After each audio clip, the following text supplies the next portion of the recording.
Saudação a todos na graça e paz de nosso Senhor e Salvador Jesus Cristo. No tema de hoje vamos focar o que disse o profeta William Branham sobre o verdadeiro servo de Cristo. Ouçamos o que disse Paulo em Gálatas, capítulo 1, versículo 9 e 10.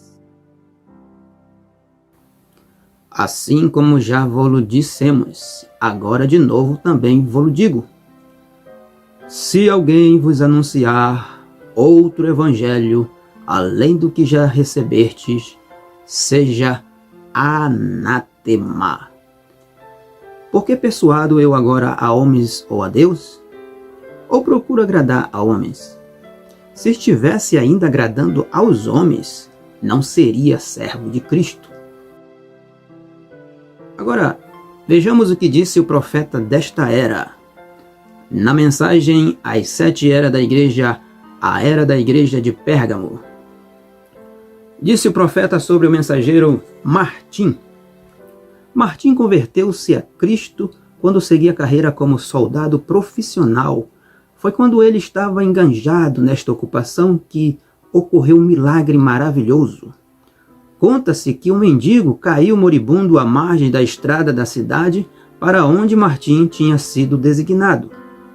O frio do inverno era mais do que ele podia resistir, porque ele estava muito mal agasalhado. Ninguém prestava nenhuma atenção às suas necessidades, até que Martim passou por ali.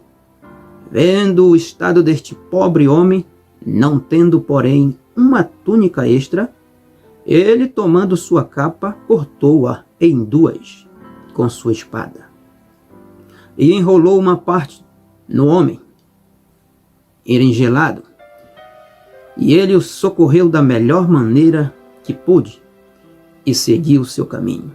Naquela noite o Senhor Jesus apareceu-lhe em uma visão, ei-lo, como um mendigo, envolto na metade da capa de Martim. Ele falou com ele dizendo-lhe: Martim, embora ele seja simplesmente um catecúmeno, ele me cobriu com esta capa.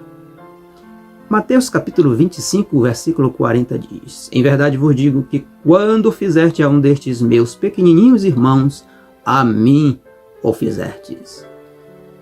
Daquele tempo em diante, Martim procurou servir o Senhor com todo o seu coração. Sua vida tornou-se uma série de milagres manifestando o poder de Deus.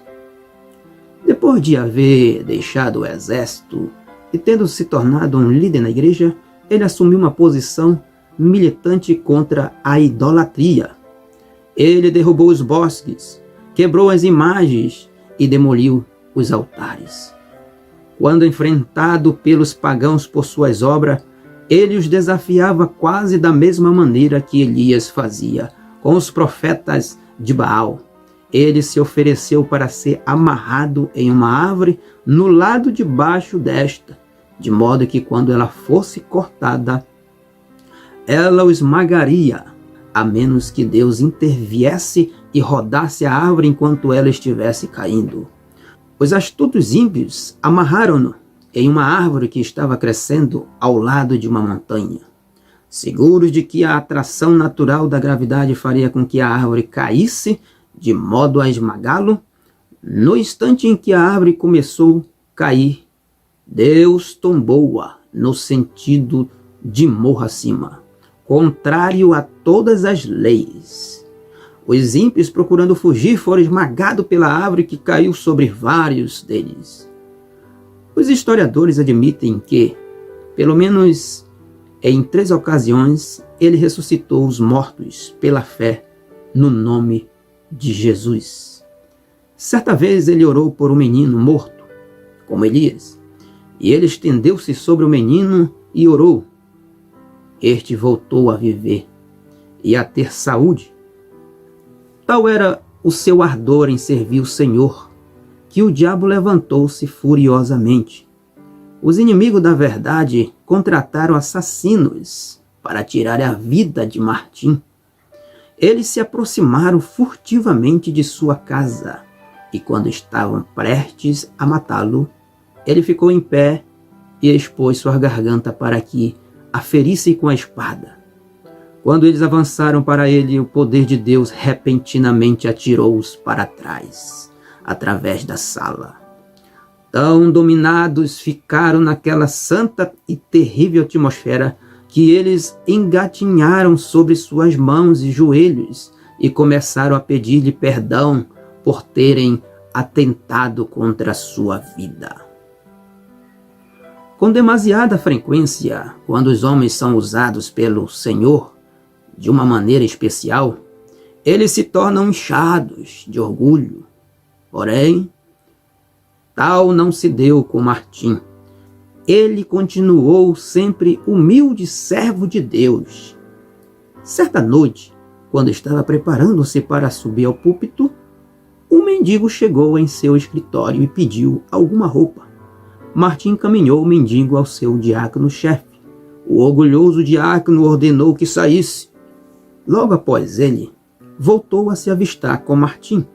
Martim levantou-se e deu ao mendigo sua fina toga e pediu ao diácono para trazer-lhe outra túnica que era de qualidade inferior. Naquela noite, quando Martim pregava a palavra, o rebanho de Deus viu uma luz branca resplandecendo em torno dele. Verdadeiramente este foi um grande homem, um verdadeiro mensageiro para aquela era. Nunca desejoso de qualquer outra coisa senão agradar a Deus e viver uma vida cheia de consagração, ele não podia nunca ser induzido a pregar sem antes ter orado e chegado a uma tal disposição espiritual de modo a entregar o inteiro conselho de Deus pelo Espírito Santo enviado do céu. Várias vezes ele fazia o povo esperar, enquanto ele orava pedindo a plena certeza. O simples fato de conhecer sobre Martim e seu poderoso ministério poderia levar a pessoa a pensar que a perseguição dos santos tinha diminuído. Mas não diminuiu. Eles continuaram ainda a serem destruídos pelo diabo através da instrumentalidade dos ímpios. Eles eram queimados em fogueiras, eram pregados com as cabeças para baixo, em tronco de árvores, e soltavam cães selvagens sobre eles, de modo que os cães rasgavam suas carnes e entranhas, deixando as vítimas morrerem em terrível tortura. As crianças eram arrancadas do ventre das mães grávidas e lançadas aos porcos. Os seios das mulheres eram cortados e elas eram obrigadas a ficarem de pé, eretas, enquanto cada pulsação do coração fazia esguichar o sangue até que sucumbiam. E a tragédia era ainda maior, quando, ao pensar nisto, nos damos conta que isto não era somente o trabalho de um ímpio, mas muitas vezes foi levada a efeito pelos chamados cristãos, que sentiam estarem fazendo um favor para Deus em exterminar estes leais soldados da cruz, que permaneciam obedientes à palavra e ao Espírito Santo. Expulsar-vos-ão das sinagogas. Vem mesmo a hora em que qualquer que vos matar cuidará fazer um serviço a Deus. São João capítulo 16, versículo 2. Entregar para serdes atormentados e matar-vos-ãos, e sereis odiados de todas as gente por causa do meu nome. Mateus capítulo 24, versículo 9. Pelos sinais e maravilhas, pelo poder do Espírito, Martim foi verdadeiramente vindicado como mensageiro para aquela era. Mas ele não somente recebeu o dom de um grande ministério, mas foi também sempre fiel à palavra de Deus. Ele combateu a organização. Ele opôs-se ao pecado em lugares elevados.